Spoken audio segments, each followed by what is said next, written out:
This Knowledge at Wharton podcast and videocast is brought to you by Wharton Executive Education.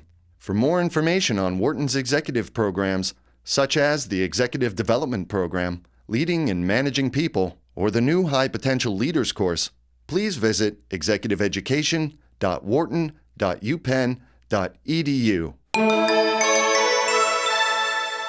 Although the subprime crisis seems to be showing some signs of easing, debate over what caused it, whether it could have been prevented, and how long it might last will continue for some time to come. Knowledge at Wharton asked Wharton finance professor Franklin Allen for his perspective on the latest economic developments.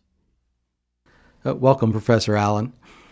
You've studied financial crises all over the world and through time. How does this one in the U.S. stack up and compare to the others? I think it's too soon to tell at the moment. We're not through it yet, and it may end fairly soon, but it may get worse if there are significant feedback effects in the real economy. I think, though, that the one that has the closest parallels is the crisis that Japan went through in the 1990s and the early part of this century. So how is the situation in Japan similar to that here? The situation is similar in that one of the fundamental problems in Japan was that property prices got out of line. There was a huge bubble. In Japan, they fell 75% over 15 years, and that wreaked havoc on the financial system. In particular, the banks had enormous problems, and that spilled over into the real economy, and their growth rate went from being one of the highest in the world up until that time to being one of the lowest. And they're still, in some ways, not out of it. Now, the US, I think the basic problem that caused this was that property prices got too high. We had a bubble again. It's an interesting question as to how big that bubble is. Some people say it's around 25% because property prices at the peak were about, for the US as a whole, about 25% higher than the long-run trend growth line. And if that's the case, we're sort of midway through the pullback in prices? Yeah, so they're down about 12-13% at the moment. So if that was the correct diagnosis, then it would be about another 12% to go. But the interesting question is whether we will have feedback effects on the real economy. Unemployment will go up and those kinds of things, and that will cause them to go down below their trend rate. So they may go down significantly further than that. And over what period do you think that might happen if it does? If you look at the people who are experts in the real estate market, they typically are tending to say 1-2 more years, or maybe a little bit longer than that. But again, it depends on the feedback effects, because as one thing collapses, that causes other things which feed back into property prices and so on. We're certainly seeing a kind of contagion that's spreading. I mean, at first it was fairly easy to understand why investors would be nervous about securities backed by subprime mortgages. But we've also seen a kind of freezing of debt markets for securities on which there really haven't been large defaults, and yet people are having a hard time pricing them and a very hard time selling them. What's caused that? I think there's a great deal of uncertainty about what's going to happen going forward. We don't really know what the feedback effects are going to be, and we have very little idea of if there is contagion, how serious that's going to be. And we don't really understand how the Federal Reserve will intervene. So it's kind of a fear factor that just prevents people from doing anything that they think might be risky. I think that's a large part of it, that there's great uncertainty. Now, looking around the world, there are various economies that are showing some signs of stress these days. Is it true that some of that is ripple effects from these problems in the U.S., or are these just other economic factors taking over if you look at different parts of the world? So I think it depends exactly where in the world one is looking at. So Japan is clearly having big problems. I think that's somewhat related to this, but it's more related to exchange rate issues. Europe is also having problems. Some of that is direct, but again, I think a lot of that, particularly going forward, will be exchange rate issues. So one of the problems here is that the central bankers don't agree on what's going on, and they've had different responses. So the European Central Bank has kept interest rates fixed, and the Fed has cut them dramatically, and that's led to a big difference, which has caused the euro to go to record levels, and that's going to hurt European exporters in a big way going forward, I think. So the Fed's response to the problem here has had a ripple effect then in Europe with it has, the skyrocketing euro. It's been amplified by the fact that the ECB has taken a very different position. And you mentioned also that there has been a certain amount of ripple effect from the U.S. to Japan. How has that worked? So again, there's an exchange rate factor. They can't really change their interest rate, and the yen has strengthened against the dollar, not by as much as the euro, but that is also causing them problems. But they have longer seated problems, which we talked about a few minutes ago, and they really still haven't recovered from those problems back in the early 90s. Now, the dollar, of course, has been in the news a lot for having fallen so much, although it's recovered a little bit just recently. But is the falling dollar is related in part to the Fed rate cuts that are a response to the economic slowdown here? So I think that's a large part of it. But there's also a longer-term problem, which is we still have these big imbalances, global imbalances that people have been talking about for many years now. We still run a huge deficit with the rest of the world, and I think a part of the response is to that long-term problem. But it's definitely accentuated by the interest rate differences. Now, there's been a lot of talk in recent years about the booming economies in China and India, and this changing the nature of the international economy. How do you see that evolving, and is that affected at all by these events in the U.S.?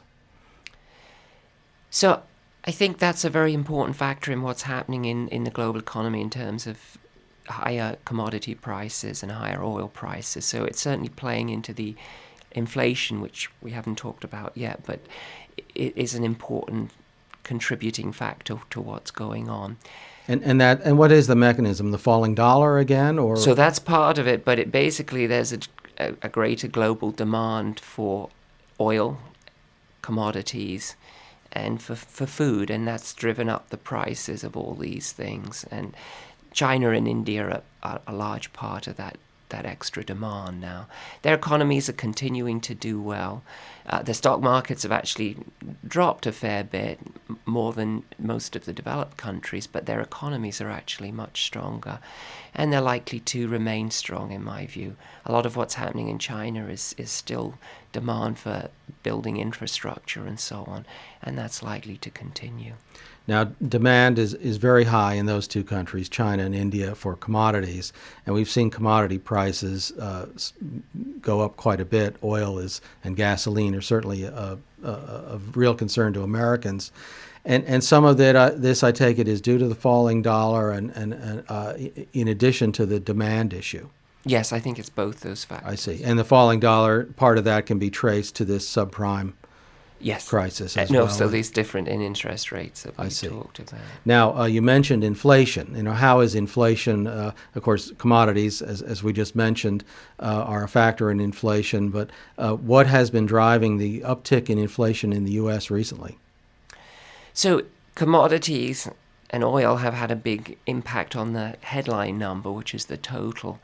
And the problem, I think, is that traditionally the Fed has not worried too much about the headline number. They've looked at core inflation, but it's been so big, the rise in commodity prices and oil prices, that it's now having a big impact. And it's not clear that these things will be temporary. I think some analysts are predicting oil will go to $200 a barrel from its current level of around $120, and that may well happen. And so these things can get worse rather than what usually happens, which is that they're just quite volatile and go up and down. But because of this long-run situation of increased demand, they may stay up. Now, the Federal Reserve is always in a balancing act with interest rates. It can reduce interest rates to stimulate the economy, but cutting them too much stimulates inflation. So it has cut rates in recent months. How do you assess its response in the rate cutting area? I think they're engaged in a very interesting experiment. I think we're in territory which we have very little idea of how things are going to play out going forward. So they've cut rates to try and save the real economy and stop us going into recession, and stopping what happened in Japan. That's often discussed as the rationale. But as I say, no one's really tried this in this way, and it may well be it works out, in which case maybe a year, 2 years from now, things will be fine, everything will be back to normal. But it may also be that things get worse and they're being exacerbated by this cutting rates when inflation is at levels that we haven't seen for some time. And the problem is, if it gets embedded into people's expectations, then it may start to take off again like it did in the 1970s. Well, the 1970s were a period of horrific inflation, as I recall, being right out of college at the time. And double digits, mortgages were double digits during some of that period. Do you really think we're in for something like that? I certainly hope not, but it's already up to over 4%. In China, it's running at 8%. So that's the sense in which I think we're into the unknown. If you look in Europe, it's also running high. And there, I think there is a lot of evidence that is beginning to be built into the wage expectations and so on. And the problem is, once it gets into a spiral, it's difficult to deal with, particularly if the Fed is cutting interest rates at the same time.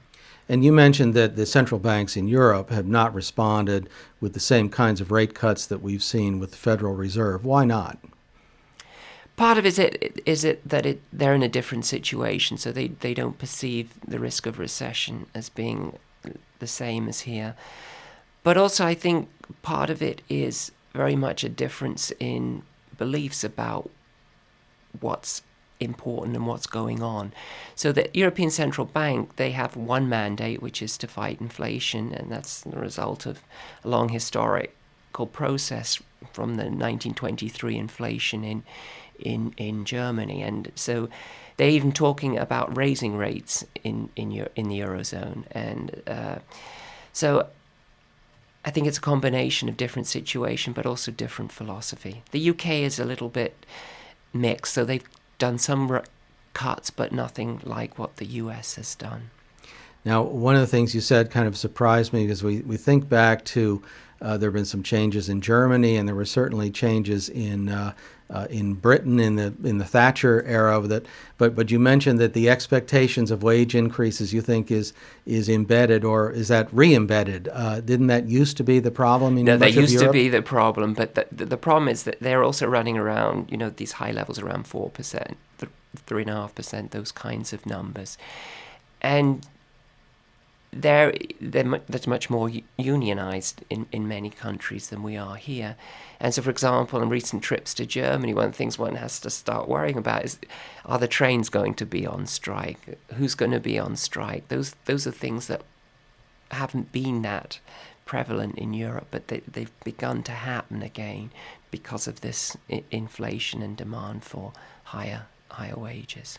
Now, coming back to the Federal Reserve, another of the things it did in response to the credit crunch was, we don't know what term to use properly because bailout seems to be not approved of, but they did something to help Bear Stearns or to ease that problem, the transition to the purchase of J.P. Morgan. What was your feeling about that maneuver? So I think there are two issues here. One is, did they deal with the shareholders of Bear Stearns in the correct way? And the second one is the more general one, is should they have done the intervention at all? So the reason they did the intervention was to prevent contagion, Bear Stearns' important counterparty in many transactions. So I think one can debate that, but probably they did the right thing there. I think where they I would disagree with what they did is in providing a guarantee, and at least as I understand it, not charging for it. And that allowed the shareholders to walk away with substantial amounts of money. Not large compared to what they would have had a year ago, but nevertheless, the head of Bear Stearns had sold his stake for $61 million. And if they'd charged for the guarantee in the way that the Bank of England had talked about charging for the guarantee that Northern Rock got, then it's not clear that they would have got very much at all, if anything. Well, we hear the term moral hazard in this context. Do you think that they've created a moral hazard? I think they have. I think, as I said, I think if the employees held large portions of the shares of Bear Stearns, I think if going forward we get into similar situations, if people think that they're going to be able to walk away with some money as opposed to nothing, then that will make a big difference to the way they behave. So Mr. K may have behaved very differently if he thought that he would get zero with certainty if there were problems, as opposed to walking away with 60 million, which for most people is a fairly comfortable retirement. So I think it will change, and hopefully next time they'll charge for the guarantee if they provide one. And in addition to that, the Federal Reserve has done some things like, in order to improve liquidity, like lending out Treasury bonds and taking mortgage obligations that are much riskier as collateral, and other types of things that is done to make sure that there is money available to financial institutions. Have these been a good strategy? So I think we're in the unknown. We haven't done this before. On the face of it, it looks as though it helps the markets, but I think we have to wait and see. I think there are some aspects of it which are unfortunate. So one of the things that financial institutions such as mutual funds have to do is to report their holdings at end of quarter. What they try and do is to get as high quality securities on their books as possible. And by the Fed providing treasuries in exchange for lower quality securities, what they're doing is essentially helping financial institutions to make their books look better than they in fact are. So they hold high quality securities provided by the Fed for a day or two, and then the rest of the time they're holding lower quality securities. And investors don't know about that because the Fed is helping this lack of transparency. This is what's called window dressing, I think. Exactly, and yes. It's because the financial reports are just a snapshot of that day. Exactly. So you may not have owned it the day before, you may get rid of it the day after, but your investors think you loaded up on all this healthy stuff, and they won't know the difference for 6 months. Exactly. And that's a problem. And what they should do instead is change it so that it's a random day sometime in the quarter, so people can't plan as you described. All unfolds. Thank you very much. Thank you.